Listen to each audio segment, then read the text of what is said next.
Hello guys, ഞാൻ ഈ പോകുന്നത് നമ്മുടെ ആറ്റിങ്ങലുള്ള സ്വന്തം പരാഗിലേക്കാണ്. ഇന്നിവിടെ പോകാനുള്ള റീസൺ എന്ന് പറയുന്നത് എൻ്റെ ബെസ്റ്റ് ഫ്രണ്ടാണ്. അവൾക്ക് ഗുരുവായൂർ പോകുന്നതിന് വേണ്ടിയിട്ട് ഒരു ഔട്ട്ഫിറ്റ് വേണമായിരുന്നു. അതിന് അവളുടെ കയ്യിൽ സ്കേർട്ടുണ്ട്. സ്കേർട്ടിന് ചേരുന്ന ഒരു ടോപ്പിന്റെ മെറ്റീരിയൽ എടുത്ത് സ്റ്റിച്ച് ചെയ്ത് കൊടുക്കാനാണ് അവൾ പറഞ്ഞിട്ടുണ്ടായിരുന്നത്. അപ്പോൾ പിന്നെ മെറ്റീരിയൽ എന്ന് കേട്ട ഉടനെ ഞാൻ പിന്നെ വേറെ ഒന്നും ആലോചിച്ചില്ല, നേരെ പരാഗിലേക്ക് തന്നെ പോയി. ഞാൻ ഒട്ടുമിക്കുള്ള എല്ലാ മെറ്റീരിയൽസും ഇവിടെ നിന്ന് തന്നെയാണ് എടുക്കാറ്. നല്ല കളക്ഷനാണ്, എനിക്ക് നല്ല ഇഷ്ടമാണ് ഇവിടെ. അതുകൊണ്ട് ഞാൻ നേരെ അവിടെ തന്നെ പോയി. ചെന്ന ഉടനെ ആദ്യം കുറച്ച് മെറ്റീരിയൽസ് കാര്യങ്ങളൊക്കെ ഞാൻ അവൾക്ക് വീഡിയോ എടുത്ത് കാണിച്ചു കൊടുത്തു. അതിൽ നിന്ന് ഇതൊക്കെയാണ് ആദ്യം സെലക്ട് ചെയ്ത് വെച്ചത്. ഒരു നേവി ബ്ലൂ, പിന്നെ ഈ ഒരു ഗ്രീനും ഈ ഒരു പീകോക്ക് ബ്ലൂ ആണ് എടുത്ത് വെച്ചത്. ഈ രണ്ട് കളറാണ് എനിക്കും ഇഷ്ടപ്പെട്ടത്. ഇതിൽ നിന്ന് അവൾ സെലക്ട് ചെയ്തെടുത്തത് ഈ പീകോക്ക് ബ്ലൂ ആണ്.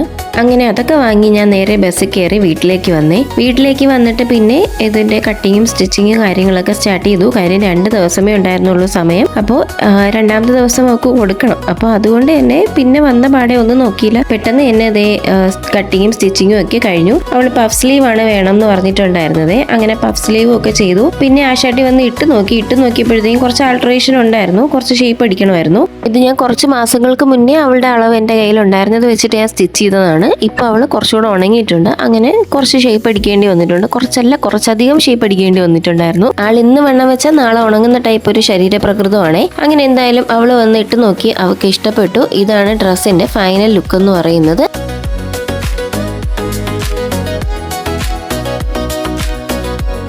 അപ്പോൾ വീഡിയോ ഇഷ്ടപ്പെടുകയാണെങ്കിൽ ലൈക്ക് ചെയ്യാനും ഷെയർ ചെയ്യാനും കമൻറ്റ് ചെയ്യാനും സബ്സ്ക്രൈബ് ചെയ്യാനും ഒന്നും മറക്കരുതേ. അപ്പോൾ ഇന്നത്തേക്ക് ഇത്രയേ ഉള്ളൂ. ബൈ.